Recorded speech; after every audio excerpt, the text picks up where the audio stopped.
Hello, my friends, and welcome back. Thank you very much for being with me again today. I will make a video later today about Sergei Lavrov's speech at the United Nations. It's a fantastic video.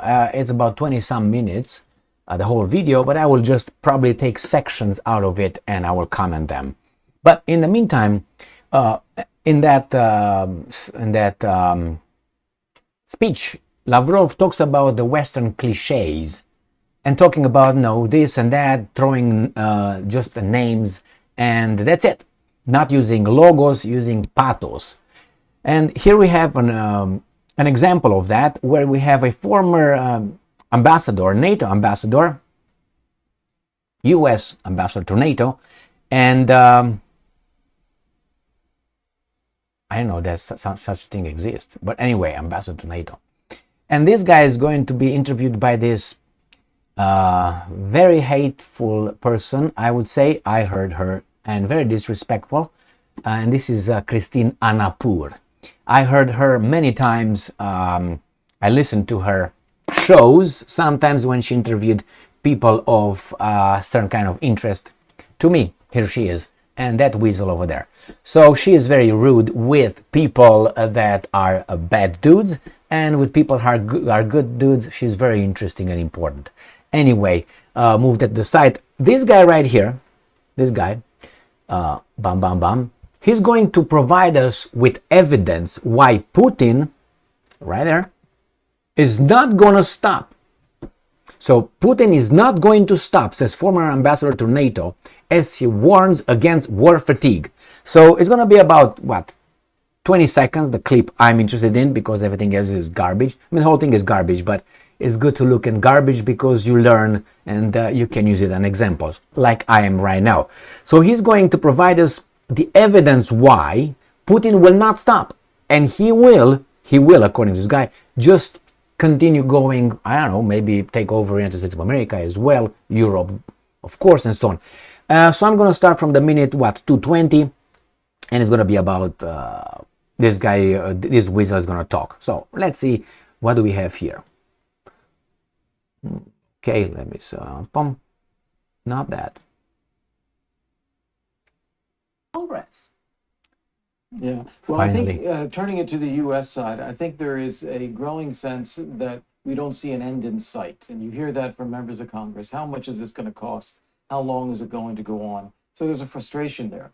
But the reality is, as much as people would like to see Putin stop, they'd like to see a negotiated solution, they'd like to see Russia withdraw its forces, Putin is doing this on purpose. He is fighting and taking territory, killing Ukrainians in order to rebuild a Russian empire. And even though we may be tired, he is not going to stop. And the only way this really ends is for Ukraine to get the armaments that it needs in order to stop the Russians themselves. They've been making good progress, but they need to keep going. All right. Did you hear? Lost Illinois Medicaid? Yeah, I gotta get rid of this garbage. So, did you hear the argument he brought? Why? His argument was because Putin wants to rebuild the Russian Empire. Is that a fact? I don't think so. Where's the evidence? Where's the evidence? If the evidence is, come on, Emil, we all know that. So he builds a point, he makes a point based on another point that is unproven. So I'm the strongest because I'm the best. Keep going. Where's your evidence? Still I'm waiting. So these guys created all this idiocracy that these guys want. He wants to create the Russian Empire. What's the Russian Empire? What is it? Ukraine? Did they ever say they want to take over Ukraine? Why should I believe you and not those guys? Because you tell the truth? According to what?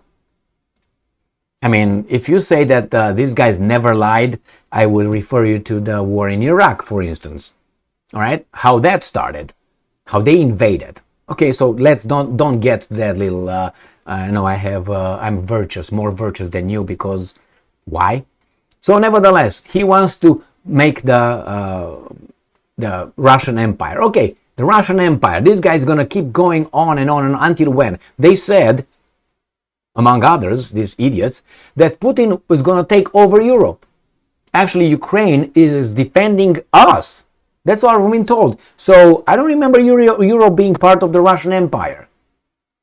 Again, we're told in America and in Canada that the Ukrainians are fighting for us. Otherwise, the Russians will come over. Well, it doesn't make sense, Volker. That's his name. Volker, it doesn't make sense. Because if that would be the case, then it's not the Russian Empire. I don't remember Russian Empire having but what? The Alaska. That's all. Not the rest. No Canada. So what's going on? Obviously, this is the argument, the cliches these guys use in order to tell us that they want to take over the what? And for what reason? Russian Empire. Well, if you want to go further than that, tell me how many military bases does Russia have as an empire? And you tell me how many United States has. And you tell me which one behaves like an empire. Which country is in everybody's business? Russia or United States of America? Whenever something happens on this planet and that country has resources and United States has interest over there, economic interest and strategic interest, they will go over there and lecture. Always. The Russians, have you ever heard the Russians, criticizing, what happened in Cuba? Or well, not in Africa? Oh no, that's because they're doing their thing. Who has military bases in Africa? Let's take Niger, France and United States. No Russia. So who's the empire here?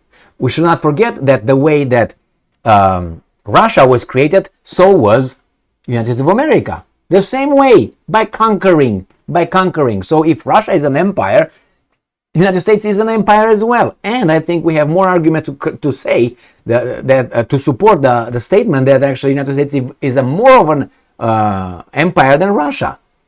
I mean, you put aside, let's say, Catherine the Great, or you put aside, what's his name, the one who founded St. Peter's.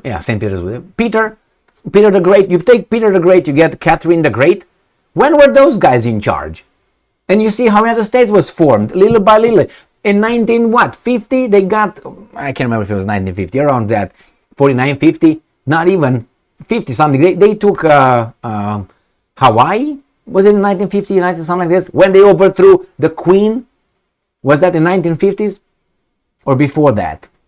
It was before that. The Queen Kappa, if you remember that one. So who's the empire here? Anyway, you can claim, well, they want to take Afghanistan. Afghanistan? There was a different story over there in 1980s. And then you guys tried in, 30 years after, 20 years after? Whatever. It's just, it's like they didn't learn that they did it even before or after. But somehow we're supposed to forget about that. If someone will say, no, it's actually America is American empire in Europe and in East Asia and in Africa and in South America, you say, well, where's the evidence? The evidence is clear. Tell me how many coup the CIA organized around the world. How many invasions? How many wars was the United States involved in? Take only the, last 80 years after the Second World War. You tell me, was there any time in the United States from 1940 some until now when it was no fighting anywhere, no occupying something? But those are the empire. That's the empire, not this one right here.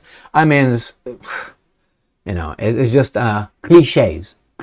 You're bad, I'm good because I say so. Yeah, thank you very much for being with me again today. That was his argument. UN ambassador, right? Ambassador to UN, to NATO, with Anapur. Anyway, stay strong, stay smart, look for the truth, and be just.